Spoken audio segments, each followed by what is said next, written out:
Hello and welcome to Really Cool People, a podcast produced by Schweitzer Church. I'm your host, Jason Leininger, and this is a place to hear stories of really cool people. The hope is that you and I will be inspired, encouraged, and challenged through moments of serendipity. In a sermon entitled The Weight of Glory, C.S. Lewis said, "There are no ordinary people. You have never talked to a mere mortal." It's my joy over the next few moments to introduce you to somebody who may seem rather ordinary, especially to themselves, and yet they're a really cool person. Today, we're going to meet Barb Thomas. She was born and raised in Northwest Missouri. As a young adult, she married and they lived a life where they traveled a lot with the U.S. Army. And she's got some great things that she's looking forward to, both in the near term and in the future. So I welcome you and I invite you to lean in and listen to Barb Thomas.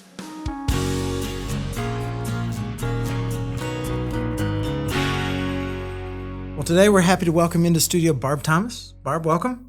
Thank you. And happy day to you. You too. Let's start with your story. I began in Fairfax, Missouri. That's where I was born. My parents lived in Tarkio, Missouri, which is way up in the northwest corner of Missouri. And then when I was about 4 years old, they moved. My dad took a job in St. Joseph, and I moved down to St. Joseph. Did you go to high school there? I did. I went to high school there. I met my husband there. And from there, after high school, I went to nursing school, and he went off to school on the East Coast. So we got back together after about 2 years of the college life. Mm-hmm. And then got married in 1974, and he had joined the military. He was in the Army. And so for 24 years, he served in the military as a military officer, and we moved around quite a bit, and he retired in 1998, and we moved to Springfield. He took a job at MSU,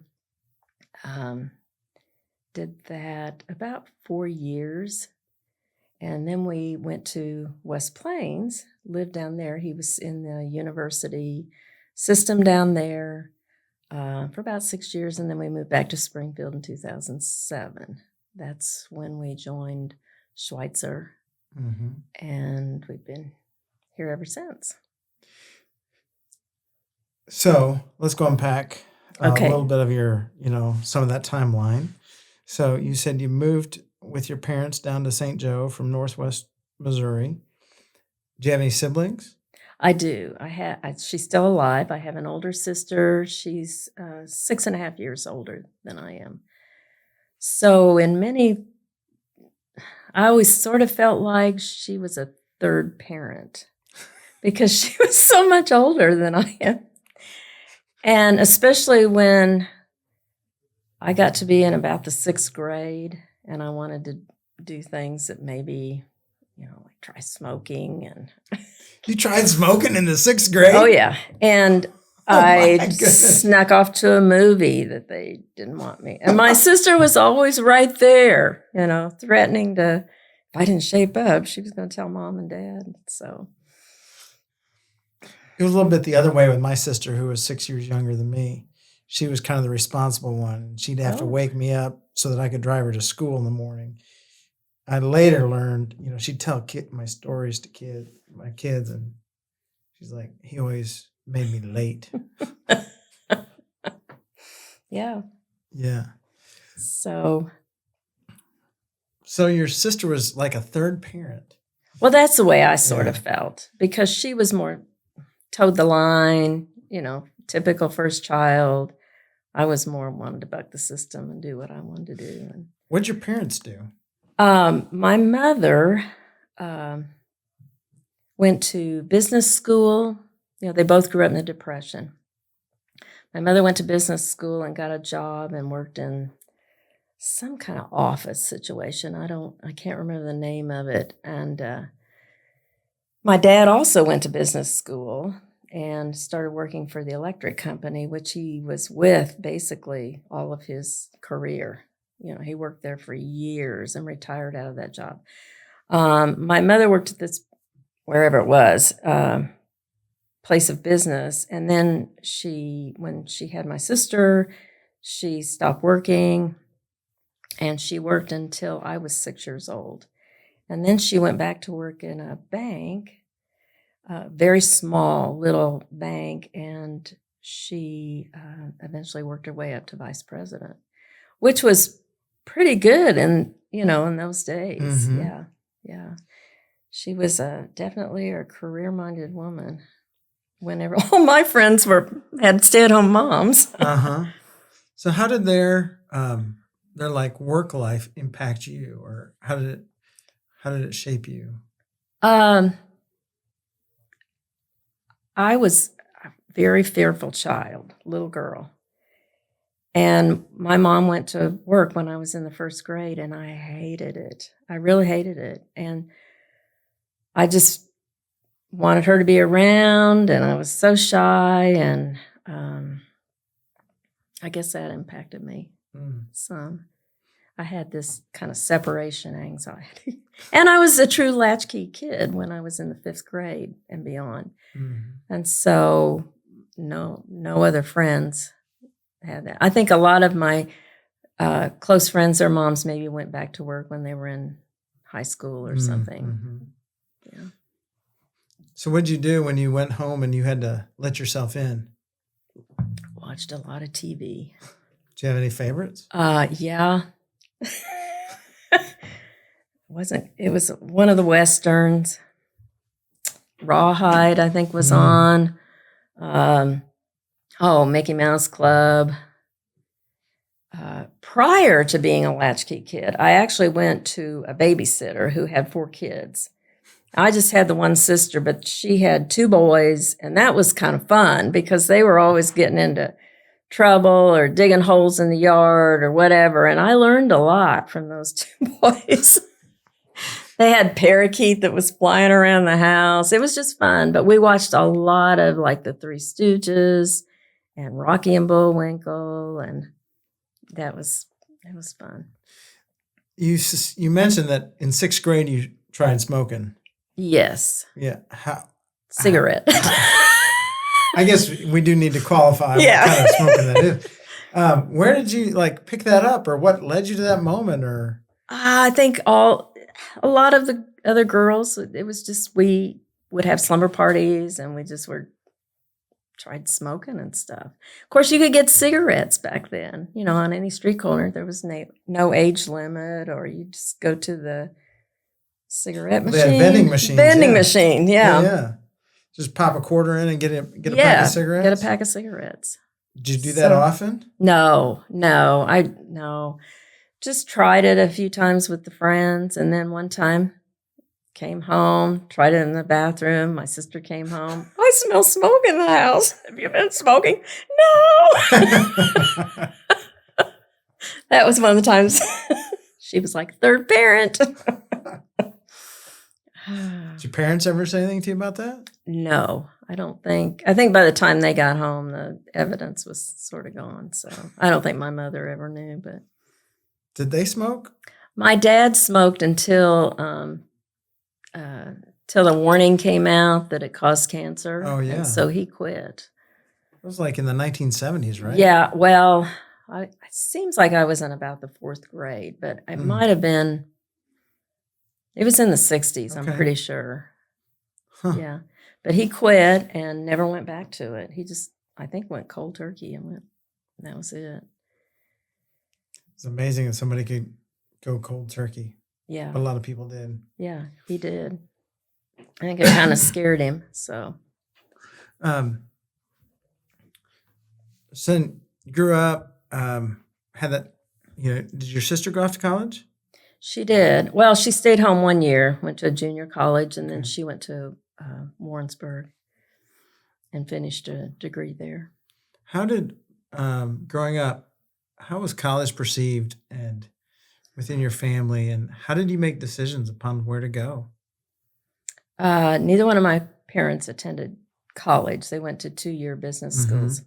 My mother actually had gotten a scholarship to go to Northeast Missouri State. But it was, they were coming, well, I think they were still in the Depression.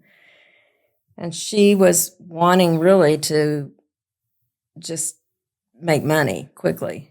And she didn't know, she knew she was on scholarship. She knew she was going to have to work as well. And she just didn't think she could handle all of it. And so she chose to do the business school route instead of going to college. She said she probably would have majored in trying to get a teaching degree. And she said that would never have worked for her. So anyway, I got good enough grades that I knew I was going to go to college. I mean, I wasn't pushed. Mm-hmm. I just knew that was what I was going to do. I didn't go to college except for 1 year. I went to nursing school. I went to a 3-year nursing school. And you got an RN? I did. Yeah. I did. Did you work as a nurse for a while? I did. I worked, when I got out, I worked for a year. I moved back home and worked for a year. I was engaged at that time. And then after Kent and I got married, we moved to Washington State, and I got a job there and worked for 3 years as a nurse. Mm-hmm. And then I got pregnant with our daughter, and I became a stay-at-home mom for 20 years, basically. Yeah. That's a long time to be a stay-at-home mom. It was. Yeah. But I wouldn't have changed that. And I didn't like nursing, honestly. I did not like it. What was the part that you disliked the most? I don't have the adrenaline for it. Oh. I don't like the emergency situations. But what I did find was I liked visiting with the patients. I liked visiting with particularly the older patients. Uh-huh. I just didn't like the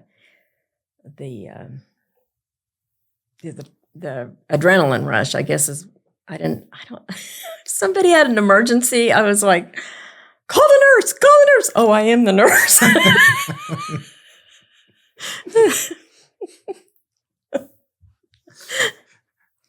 Kind of helps remember who you are in that moment. So, and actually, I probably should have followed along kind of in my parents' line because I like paperwork. Back then, they had ward clerks that took care of like the patient records and phone calls and, just kind of the general manager of the floor. And whenever the ward clerk didn't show up and I ended up having to do her job, I liked her job. I didn't like my job. Huh. So, yeah. Interesting. Mm-hmm. You mentioned Kent, that you guys met in high school. We did. We met our senior year in high school. What brought you together? We took a class together, or we were in a class together. I really didn't know. I knew who he was, but I didn't know him. And first day of school, I went into this classroom and I went and sat next to my best friend, and they knew each other because they'd been taking classes together, and he sat down behind me. So I got to know him that year. And I don't know, around November or something, I told one of my friends that I'd kind of like to have a date with him. And his words to her were, oh, this should be good.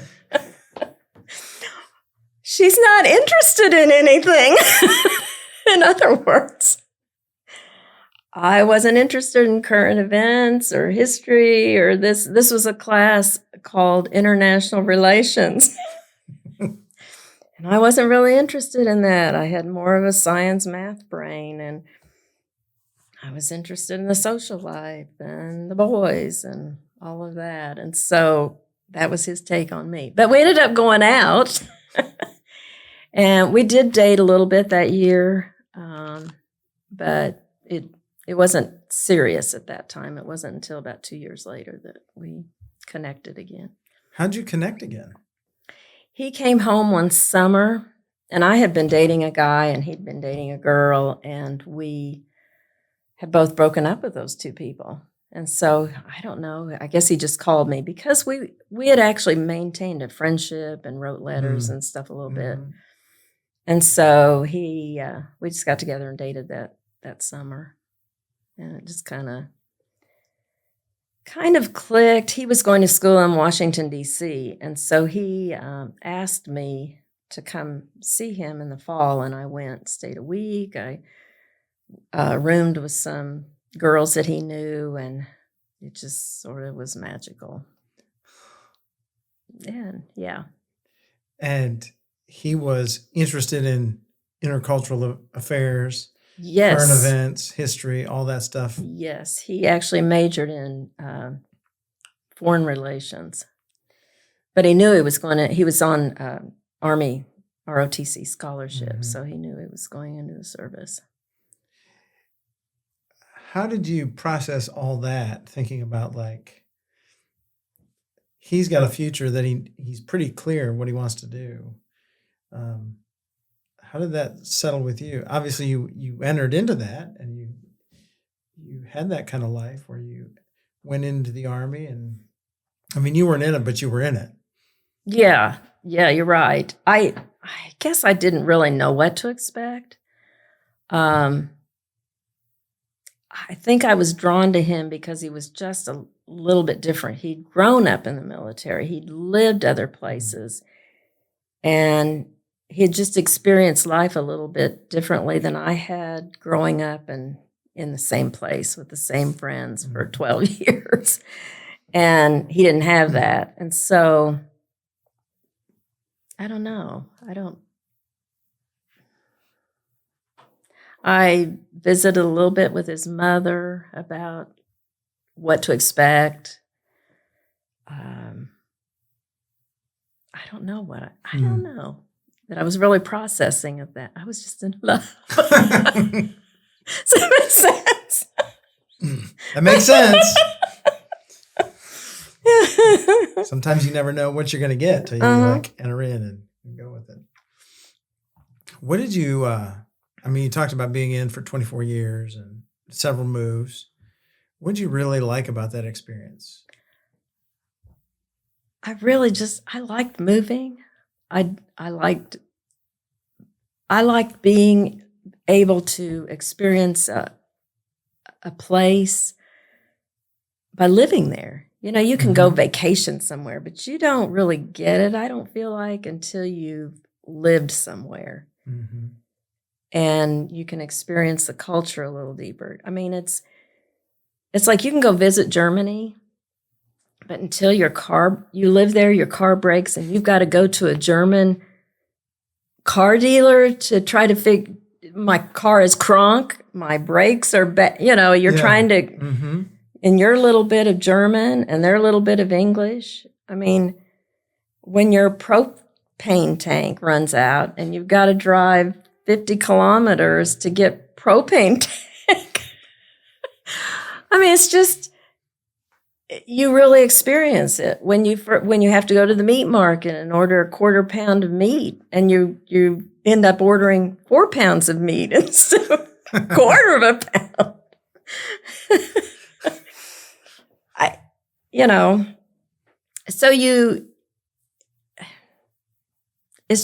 I think it's just more interesting to actually live a place and have to experience the culture and people's different dialects and languages and all that. I mean, it's just a lot different than being on a tour. And there's nothing wrong with traveling. I'm not trying to say that. I just like being able to experience different. And also in the military, you meet people from different, like you meet friends from the South, you meet friends that grew up on the East Coast. You find connections with people that grew up in the Midwest like you did. You know, it's just a very interesting and rich life to me. So, I mean, military spouses oftentimes have moments when their loved ones are deployed, and those deployments can be challenging because, you know, your loved one can be going into harm's way. Do you have moments like that over the 24 years, and how did you handle that? He was gone a lot, more for training exercises and shorter deployments. He never left for a whole year or anything like that because he was just in a different time frame than Iraq and Afghanistan. So he served prior to those. So, but he would be gone maybe 6 weeks, 3 months at a time. But there's such a camaraderie, even among the spouses, that I found anyway. Not everybody experiences that, but you get together with the other spouses and do things and share experiences. But there are challenges because I felt like when he'd go away, all of a sudden all the responsibilities on you to, make sure the bills are paid and the lawn is mowed and cars are taken care of. And then he comes home and it's like you sort of have to relinquish some of that because it's a different kind of challenge. Yeah, I remember one year we had this old lawnmower and our son was trying to mow lawns for people to make money, and that lawnmower kept breaking. And I'd have to take it in and, get it fixed and stuff. Well, there was another gal who was in our battalion, and she was trying to mow the lawn. And so when the guys got home, he told my husband, he said, my wife went out and bought a new lawnmower. She was mowing the lawn and it just quit on her, and she went and bought a new one. It's out of gas.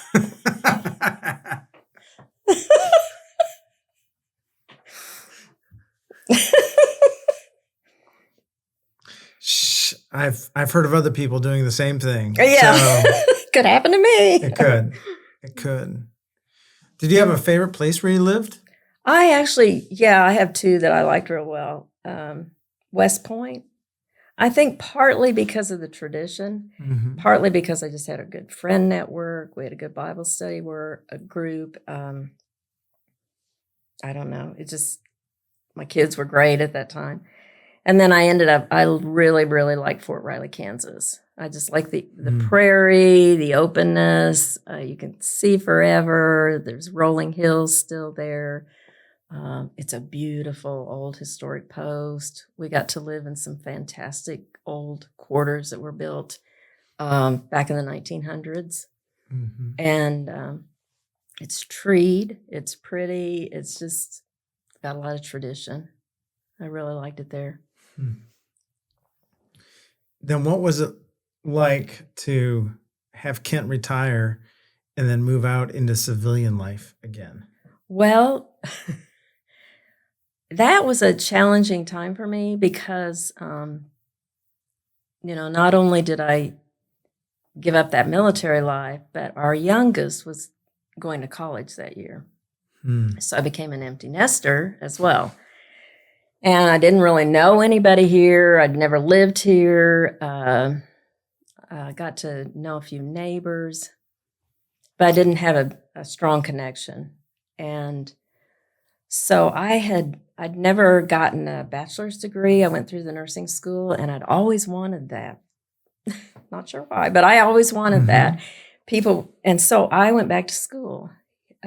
Kent, because of his job, got 6 hours of free tuition. And so I used that and went back to school. And people would say, what do you want to do with your degree? And I'd say, I don't know. I want to hang it on the wall.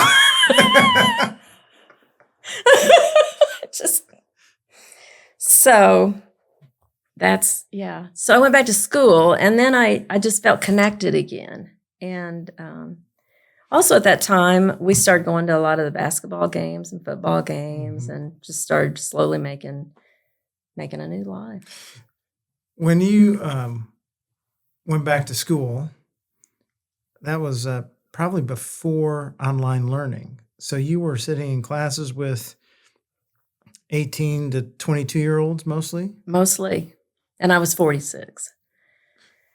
What was that like? Well, I think I was able to, because of the military, you were around a lot of young folks. I was able to connect pretty well. And also a lot of these kids were the same age as my kids. And those two, they were in college as well at that time. And so it helped me to connect with them. And I think I was able to connect with the younger people as well. And there were also quite a few non-traditional students as well. Mm. Not tons, but Mhm. and I connected with some of those gals too. But sometimes I felt like a mom. If somebody said, "Oh, I didn't bring my pencil," I just grab my. Here's a pencil. I've got one. Well, I don't have this. Oh, I've got that. So, but it was what I found was my interest had changed from early on, and every class I took was interesting, even though I didn't think it might be. Mhm. But there was something that piqued my interest. So what degree did you finally end up getting? Gerontology. When I went back, I had no idea. I just Mhm. thought, well, I'll just major in psychology. That's should be able to do that. And somebody had come in to visit our class and was handing out flyers on the gerontology program. It wasn't very large. And I went and talked to that department and just thought, well, okay, I'm going to do that. My parents were starting to age, and I knew from nursing that I liked older folks, and I was still pretty young at that point. And so that's what I did. What did you do with your degree after you got it? Well, first I hung it on the wall. Actually, I started, we were attending Schweitzer. Well, first we were in West Plains after I graduated, and I taught, there weren't a whole lot of jobs. I taught exercise classes at the senior center. And then I started a group in our church called Just Older Youth. We called it the Joy Group. And it was a kind of like second seasons, only a little more scaled down. Mhm. We'd meet and have lunch together, usually potlucks, or sometimes we'd get chicken or something. And then I'd get a speaker to come in and talk to them. And we'd do Christmas parties, or I think we took a trip over here to Branson, took a bus and came to Branson, and we met once a month. And so that's how I and then I also went with another friend of mine, and we went and visited people in the church that were in nursing homes or hospital or something like that. So I didn't make money, but it's per se, but except for my little exercise class. And then when I got up here, we moved back to Springfield, and I think it was Jim Mason got wind of the fact that I had this degree, and Lori Lampert was here at the same time. And so I met with Lori, and we started this parish visitation, where we'd go visit people who could no longer go to church or had limited attendance. And then Mary Taft and I started a support group for people who had aging relatives. Mm-hmm. And so I did that and stayed pretty connected with that for a while. Kind of did the administrative piece of the volunteers that wanted to visit. It kind of goes back to what you were talking about early on when you were nursing and you liked visiting. Well, not only visiting, but also doing all the paperwork stuff. Yes, it was. Yeah. Your kids. Talk about your kids. They went off to college, and then how their lives shaped, or how have their lives developed since then? Do they have grandkids? I have 6 grandchildren. We have 2 children. Let me back up. We have 2 children. Mm-hmm. My daughter has 2 girls, she and her husband. She lives in Kirksville, Missouri. She went to school at Truman State, and then she got a degree in health science. She became a nursing home inspector and met her husband, who was a local, and so she just stayed there. And I thought, oh, this isn't going to work. Little Kirksville. She's lived all over, but she loves it there. It's connected with some good friends.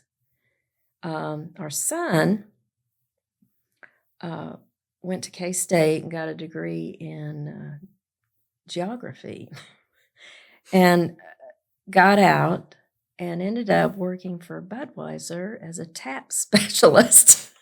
A tap specialist? Yeah, he went to bars and fixed taps. Okay. For kegs and stuff. And then he married a girl, and she was actually Mormon.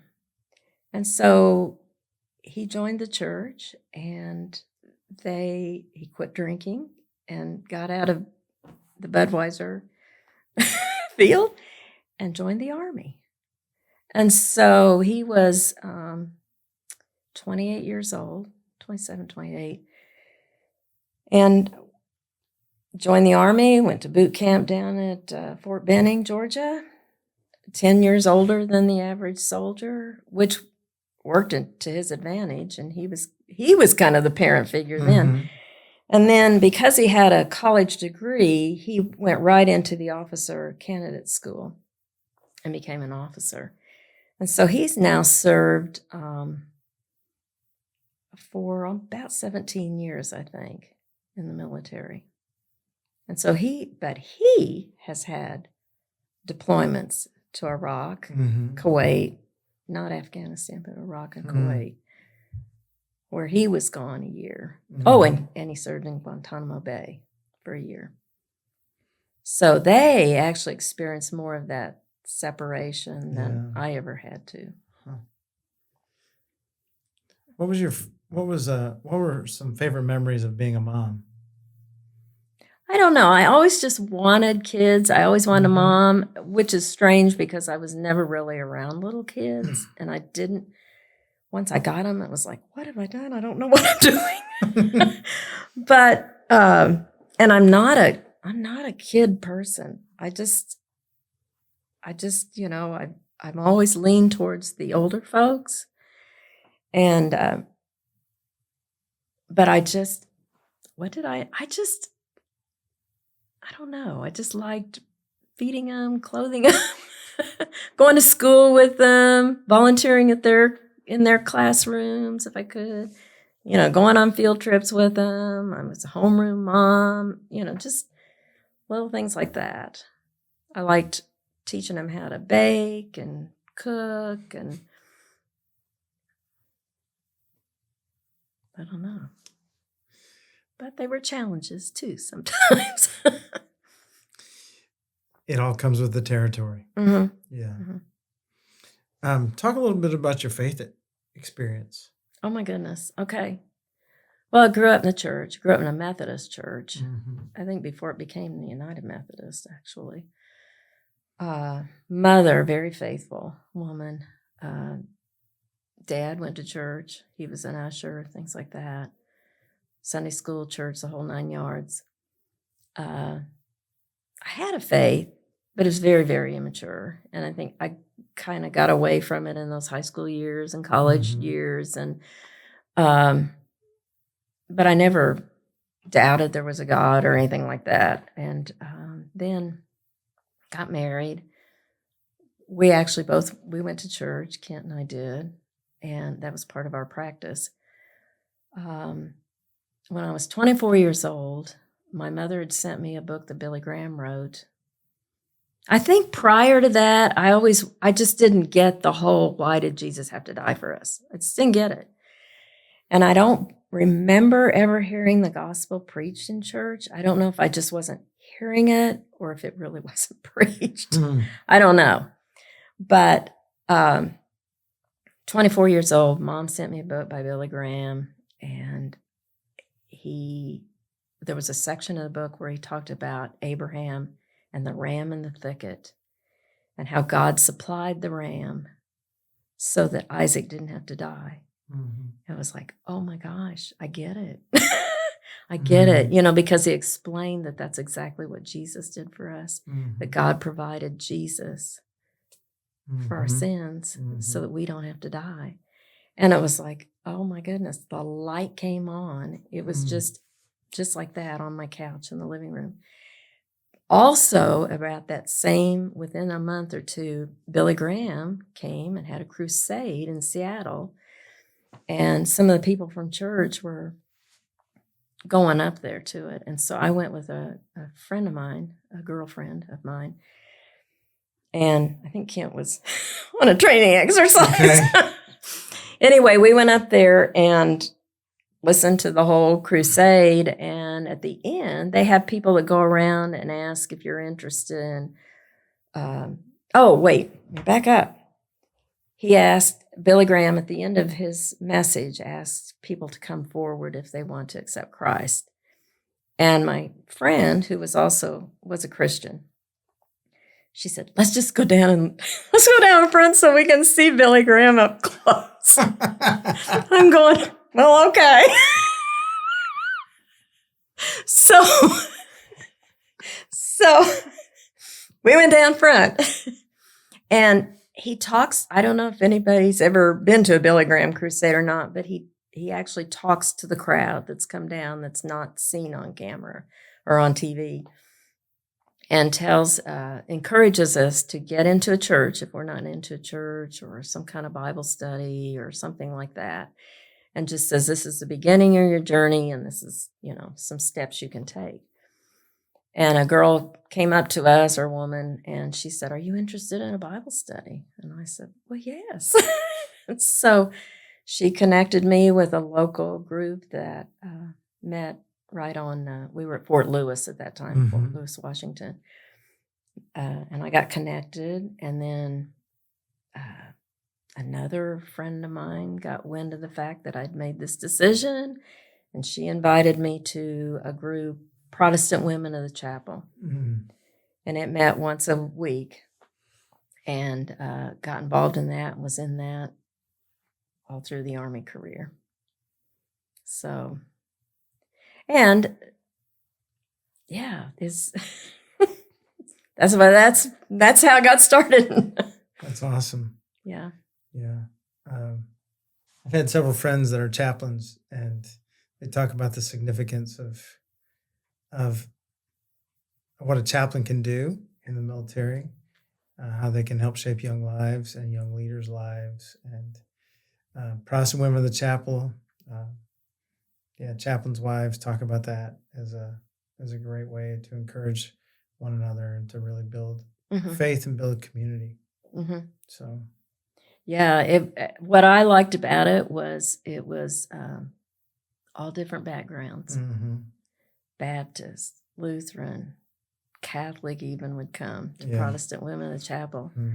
One of my best friends, and still is Catholic, mm-hmm. but she came to Protestant Women of the Chapel every week. And, Methodist, Assembly of God, and you would get different chaplains of those backgrounds. Yeah. And we were all just there because we loved Christ, not mm-hmm. because we were a certain right. denomination. Yeah. It was just beautiful, I thought. And that's why I call myself a vanilla Christian.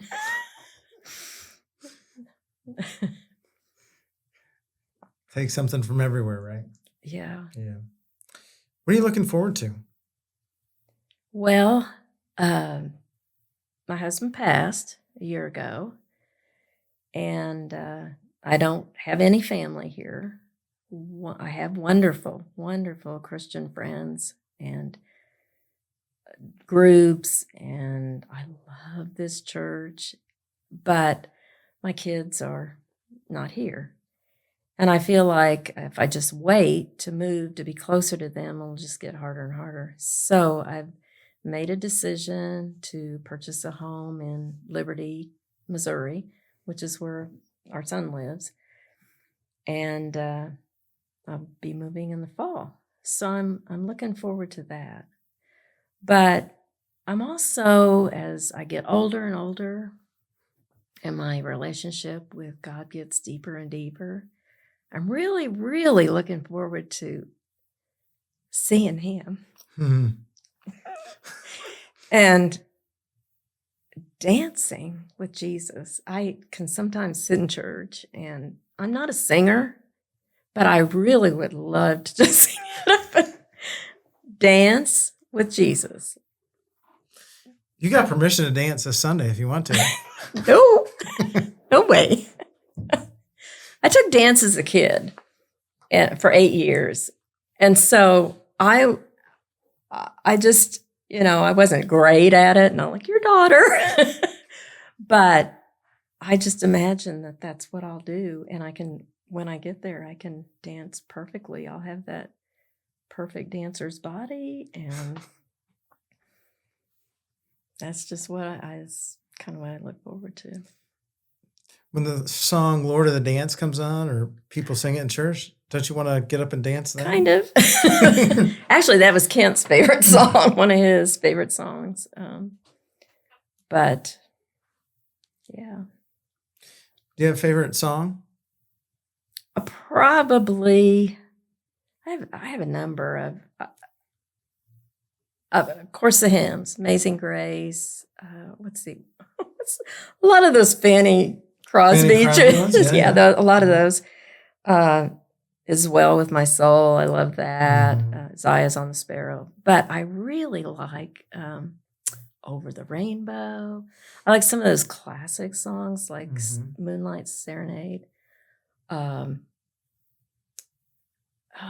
just saw it. It was in that Mr. Holland's Opus.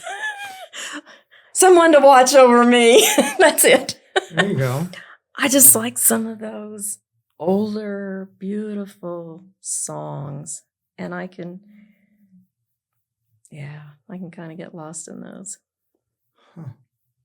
It's almost like at the end of the Big Bang or Big Band era, right? Yeah.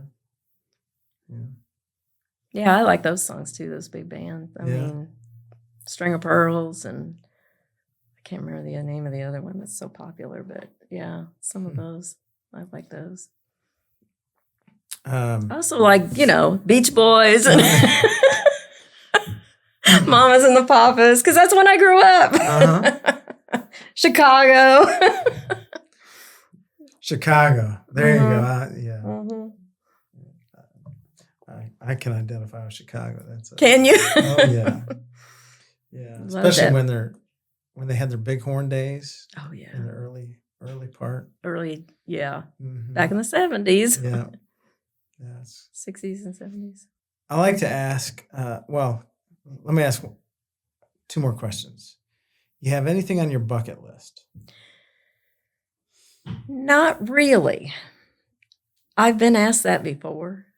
I'm not a traveler, so I've traveled a lot. I've got that out of my system, and now I'm so old that not so old, but I just don't enjoy the whole rigmarole that goes with the traveling. If I could just be somewhere, that would be one thing, but I don't want to get on a plane and go anywhere. If I never do that again, that's fine with me. I don't really have a bucket list. What I like, though, is to just enjoy. I'm an introvert. I'm a friendly introvert, but I'm an introvert. And actually, my type's supposed to be the friendliest of all the introverts. But I just like one-on-one or a very small group, lunching with friends or a glass of wine in the evening on the porch. I love watching the sunset and enjoying the moon and the stars and cat on my lap and a good book, a good show or a good movie. Being with the kids. I love being around the kids. Yeah. I just don't have I feel like I've just kind of done a lot of neat, cool things in my life. Yeah. Then a final question. Of all the things that you've done, been a part of, things you've seen, things you've learned, do you have kind of a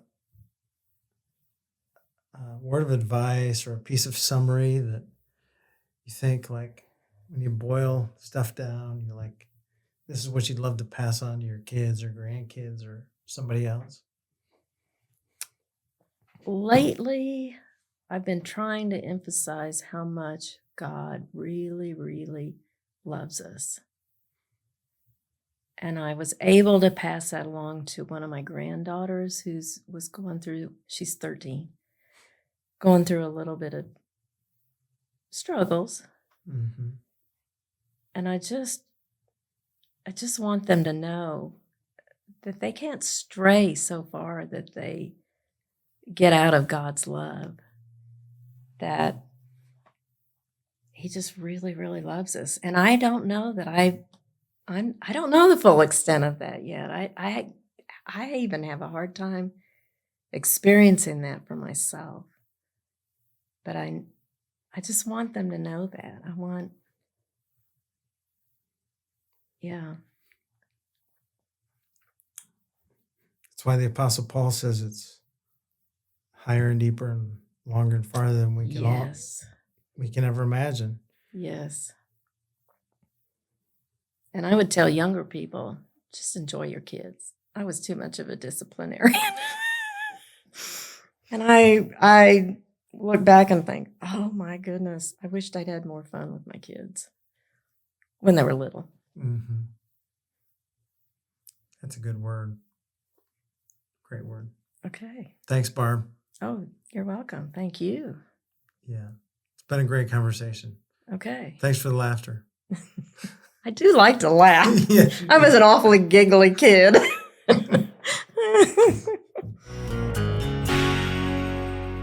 A big thank you to Barb for sharing her story. In listening, it is our hope that you were inspired, encouraged, and challenged, and that you begin to behold the really cool people who are around you each and every day. The Really Cool People podcast is produced by Schweitzer Church, Springfield, Missouri. Taylor Likes is our executive producer and editor, and I'm your host, Jason Leininger. You can help us out by liking, reviewing, and sharing this podcast. Until next time, stay cool.